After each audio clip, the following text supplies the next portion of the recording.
unlike sa ibang barko na gumagamit ng bunker fuel, HSFO and LSFO, gumagamit na siya ng LNG, liquefied natural gas, na mas efficient, mas cheaper, and mas less pollutant. It means mas eco-friendly na siya. So, andito pala ako ngayon sa bridge pins ng barko, and yung mga nandito is yung aming compass, yung aming control console, and yung aming searchlight. So minsan nag-i-stay kami dito ng mga lookout, pero madalas nag-i-stay is si kapitan and yung pilot pag berth and unberthing kami sa mga port. And dito naman na part is yung mga accommodation namin from A to I. Bali 9 na palapag yan lahat. And dyan yung mga nakalagay yung mga cabin namin. And to give you more information about the ship, is yung length niya or haba is about 399.90 meters. Almost 400 meters na din siya. And sobrang haba talaga niyan, guys. At first time ko lang din sumakay sa ganito kalaki at kadambuhala na barko, kaya naisipan ko na din siyang i-vlog. Yung width naman niya or lapad is 62 meters, and yung height niya from keel to mast o yung pinakamababa hanggang sa pinakamataas na part ng barko is 78 meters. And yung gross tonnage naman niya is 236,000 GRT. So sa mga may kabisado dyan or sa mga seaman, for sure may idea sila kung gaano kalaki yung barko na to. At yung mga cargos pala namin na yan na kinarga namin from Asia ay dideliver namin sila to some port of Europe like Malta, France, Germany, Spain, and Netherlands. Bali yung total of cargos pala na kaya niyang kargahin is 23,000 TEU or 20 equivalent unit. Bali 23,000 na container na ganyan na 20 footer. So grabe, sobrang dami talaga niyan, guys. Dito pala yung harap ng barko, at dito naman ay yung likod na part. Yung nakikita nyo na yon, yung nasa gitna na yon, ayan yung aming chimney, chiminea or tambotso. Yan yung nakita nyo na mahaba kanina dun sa drone shot. At dito naman, ayan yung aming bridge control room, at papasok tayo dyan sa loob mamaya. Yung nakikita nyo na yon, yung dalawang umikot na yon, ay yan yung aming radar. At yung nasa gitna naman na yan, yung bilog na yan, ay yan yung aming satellite. At ito yung aming mga signal lights. And the rest ay mga antena. At tinatawag pala namin dyan sa taas na Monkey Island. So ayan, guys, tara, pasok na tayo sa loob.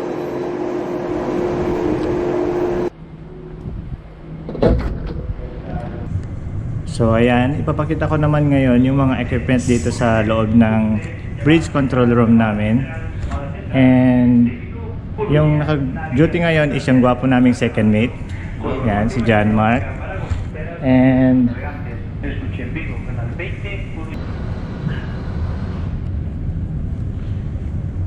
ayan, ito naman yung aming radar and yung aming ECDIS. So bali dalawa yung aming radar and dalawa din yung aming ECDIS. So ito yung aming X-band at ito naman yung aming S-band. So yung nakita nyo umiikot doon sa taas kanina is yun yung nagtatransmit ng echo papunta dito, and dito namin nasasagap yung target. And yung target pala, guys, is yun yung seaman term ng mga barko or mga nearby fishing boat. And for example is mag-acquire tayo ng itong barko na to. Pag i-acquire natin siya is lalabas yung mga information niya, like syempre yung pangalan niya, yung range, yung bearing, yung course niya, speed, and yung CPA, yung closest point of approach na sa amin.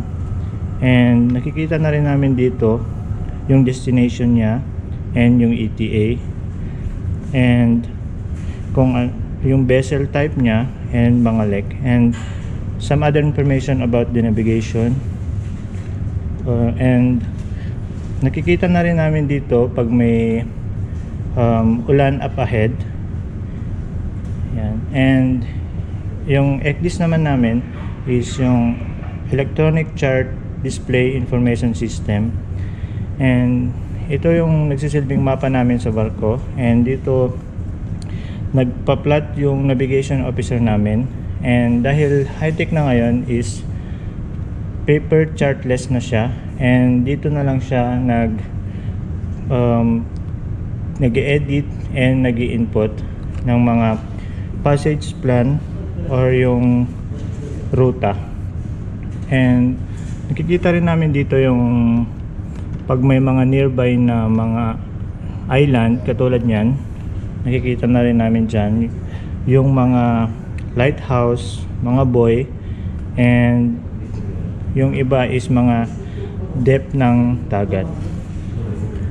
And yung nandun naman sa taas is yun yung aming monitor sa heading and wind speed. Meron din dyan yung main engine RPM and yung speed nung barko and depth nung dagat.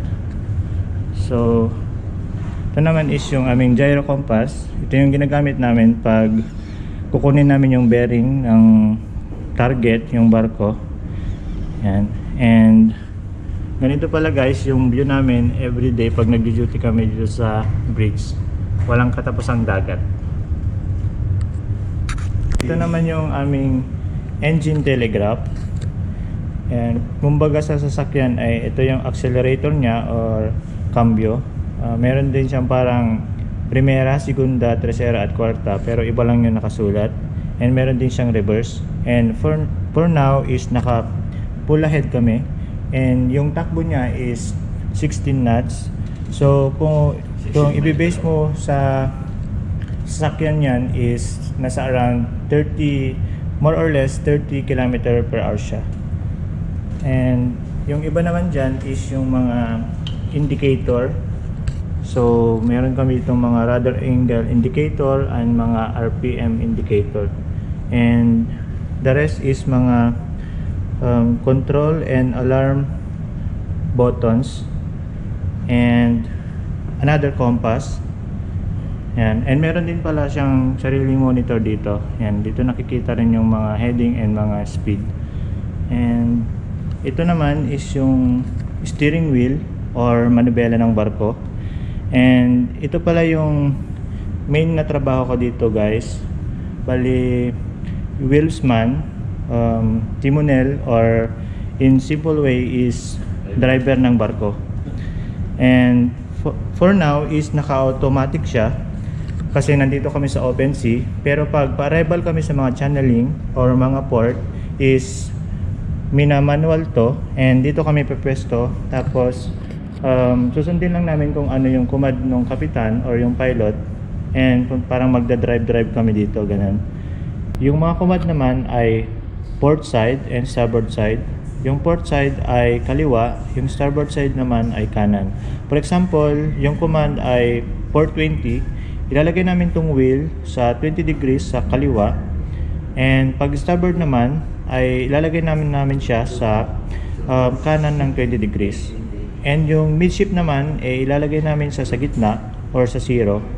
Ayan.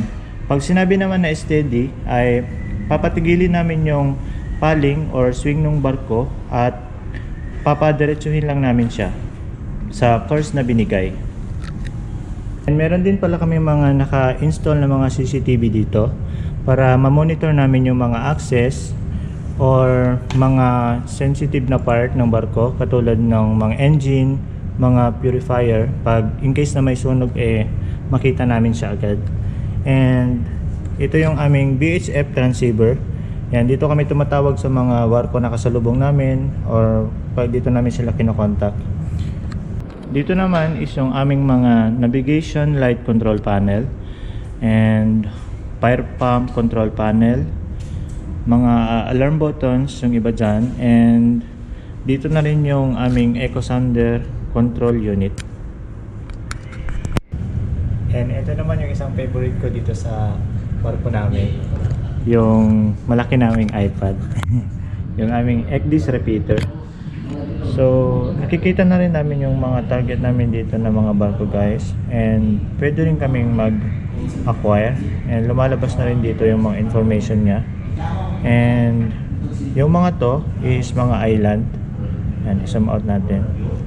Yan, so yan is mga island, mga ano na to, bansa. So, nandito kami ngayon sa part ng Red Sea, dito sa may Saudi Arabia. And pupunta kami dito. Yan yung daanan pala ng barko guys, yung linya na yan, kulay blue. And then pataas kami, papunta kami ngayon dito sa may Egypt banda. And dito sa may Egypt is tatawid kami dito sa sinasabing Suez Canal. Yan, bali napaka-narrow lang yan guys. So ayan, bali tatawid kami dito. And yung approximately pala guys na duration ng transit namin dito is 12 hours. And yung kanal na to is man-made canal siya, at ginawa ito para mapadali yung transit ng mga barko galing ng Asia pupuntang Europe and vice versa. Kasi nung wala pa yung kanal na to guys, umiikot yung mga barko sa may South Africa, kaso mas expensive yun sa fuel and mas mahaba yung duration ng travel nila. And pagka labas namin dito sa Suez Canal, dito na kami sa may Mediterranean. And pupunta kami dito sa Europe. And aakyat kami dito pataas. And ang haba, no? And yung total ng travel na pala namin ngayon guys, mula Asia hanggang sa first port namin dito sa Europe ay bali 20 days lahat. And ayan, dito tayo. Tapos dadaan kami dito sa gitna ng Morocco and Gibraltar. Ayan, dito sa gitna. Tapos patataas kami dito. And tataas kami. And yung destination namin is dito sa may Le Havre, France. Ayan, dito talaga yung pinaka-favorite ko na part ng barko, yung aming mini coffee shop. Ito yung aming Starbucks on board. Napakasarap niyan guys, and nakaka-addict talaga. And meron din kaming refrigerator dito. Ayan. So, ayan, sana nagustuhan nyo and nag-enjoy kayo sa aking vlog, and sana i-support nyo rin yung aking channel.